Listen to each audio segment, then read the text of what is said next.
नाराए हमद अपने कवायद के मुताबिक मेरी तरबियत कर और मैं तेरे अजायबात पर गौर करूंगा।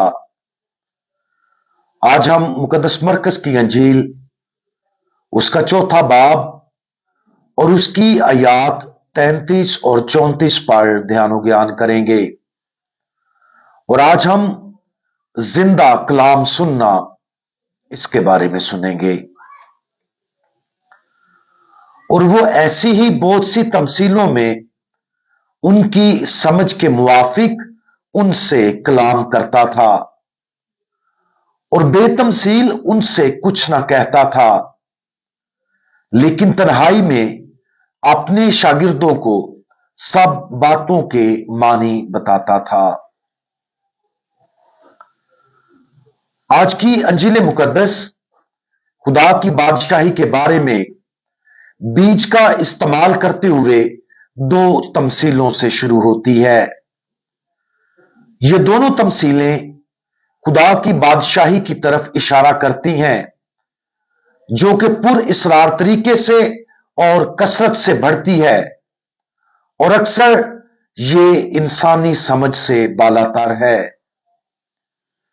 पहली तमसील बीज की पुर इसरार नशोनुमा की तरफ इशारा करती है, जिसे बोने वाला अपने खेतों में बखेरता है और रात को सोए और दिन को उठे और बीज उगे और बढ़े और वो जाने भी ना कि ये कैसे होता है।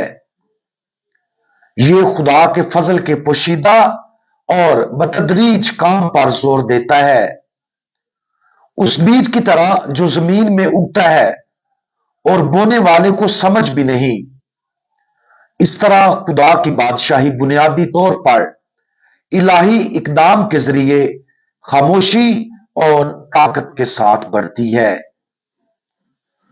दूसरी तमसील राई के दाने के बारे में है, जो जमीन के सब बीजों में से छोटा होता है, लेकिन जब बोया गया तो उगता और सब तरकारियों से बड़ा हो जाता और ऐसी बड़ी डालियां निकालता है कि आसमान के परिंदे उसके साए में बसेरा कर सकते हैं। यह तमसील बादशाही की तब्दीली की ताकत को जाहिर करती है, जो सबसे आजाना आगाज से शुरू होती है, लेकिन बढ़कर एक वसी और जिंदगी बख्श चीज बन जाती है। खुदा अक्सर उन चीजों के जरिए काम करता है जो अजीम चीजों को पूरा करने के लिए मामूली दिखाई देती हैं। अगरचे ये तमसीलें अहम हैं और दुआ के जरिए हमें रूहानी परवरिश फराहम करती हैं, लेकिन अंजील के मुसन्नफ ने आगे जो बयान किया और जिसका जिक्र ऊपर किया गया है उतना ही अहम है। तमसीलों का मकसद सामाईन को इलाही भेद की तरफ खींचना था। हमें दुआ के साथ पैगाम पर गौर करना है और रूह कुदस को हम पर खुदा के कलाम को जाहिर करने की इजाजत देना है। चूंकि खुदावंद यीशु मसीह ने हजूम से सिर्फ तमसीलों में बात की, हमें खुद को भी उस हजूम में देखना चाहिए। ताहम हमें अपने आप को यस्सु के शागिर्दों में शुमार होने के लिए भी काम करना चाहिए, क्योंकि खुदावंद यीशु मसीह तन्हाई में अपने शागिर्दों को सब बातों के मानी बताता था। खुदा का कलाम जिंदा है और यह कलाम एक कदीम फलसफा की किताब की तरह नहीं है और इसे समझने के लिए मुतालिया और तशरीह की जरूरत है। और यह मुतालिया और तशरीह यकीनन खुदा के कलाम को समझने में एक मुनासिब किरदार अदा करती है। ताहम क्योंकि खुदा का कलाम एक जिंदा कलाम है, यह एक फिक्री मश्क से ज्यादा है। जब हम इसे पढ़ते हैं या इसका ऐलान होते हुए सुनते हैं तो खुदा मौजूद है। यह खुद खुदा है जो खुले और ध्यान देने वाले ज़हनों और दिलों से बात करता है। जब हम उस तरीके से खुदा के कलाम की तरफ रुजू करते हैं तो खुदा तन्हाई में सब बातों के मानी बताएगा। इस मामले में तन्हाई का मतलब है जाती। खुदा के कलाम में मशगूल होना हमें उसके साथ जाती गुफ्तगू की तरफ रागब करता है। यह खुदा को हमसे बराह रास्त बात करने के काबिल बनाता है और खुदा अपने आप को अपने कलाम के जरिए जाहिर करता है और हमें हिकमत, इल्म, तफहीम और मशवरे के रूहानी तोहफों से भर देता है। रूह के ये तोहफे हमारी रूहानी नशोनुमा के लिए जरूरी हैं और ईमान, उम्मीद और मोहब्बत में बढ़ने का बुनियादी तरीका है।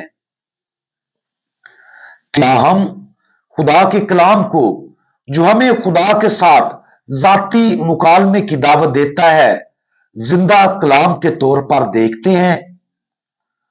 अंजील मुकद्दस के इस हवाले में हमें दी गई दावत की गहराई पर गौर करें। खुदावंद यीशु मसीह हमारे साथ तन्हाई में बात करना चाहता है और अपनी बादशाही के भेदों को उस तरह से खोलता है जो हमारे जाती सफर के लिए इंतहाई जाती और मुनफरद तौर पर मौजू है।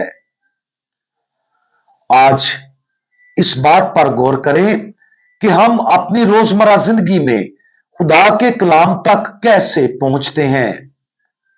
अपनी जिंदगियों में तमसीलों और उनके मानी पर दुआ के साथ गौर करने के लिए वक्त निकालें। खुदा के कलाम के एक मुख्तसर हवाले को पढ़ने और उस पर गौर करने के लिए हर रोज एक मखसूस लम्हे को अलग करने पर गौर करें। खुदा को अपने कलाम का बीज हमारे दिलों में बोने की इजाजत दे और किसान की तरह हैरान हो जब बादशाही हमारी जिंदगियों में जड़ पकड़ती और बढ़ती है। यकीन रखें कि ईमान के छोटे से छोटे अमाल भी, जैसे राई के दाने, खुदा के फजल से मुस्नद और परवान चढ़ने पर गैर मामूली चीज बन सकते हैं। रूह कुदुस के तोहफे हासिल करने के लिए अपने दिलों को खोलें। खुदा की आवाज को समझने के लिए हिकमत तलब करें। उसकी मर्जी को समझने के लिए इल्म, उसकी सच्चाइयों की गहराइयों को समझने के लिए समझ और उसके कलाम पर अमल करने के लिए मशवरा तलब करें। हम दुआ मांगे। खुदावंद खुदा, आप दिन रात हमसे बात करना चाहते, अपनी बादशाही के बेदों को जाहिर करते और हमें अपना जिंदा कलाम सुनाते हैं। हमारे ज़हनों और दिलों को उस सब कुछ के लिए खोल दें जो आप हम पर जाहिर करना चाहते हैं, ताकि आपके कलाम के जरिए आपकी बादशाही हमारे दिलों में जड़ पकड़े और बहुत ज्यादा फल लाए। खुदावंद यीशु मसीह, हमारा भरोसा आप पर है। आमीन।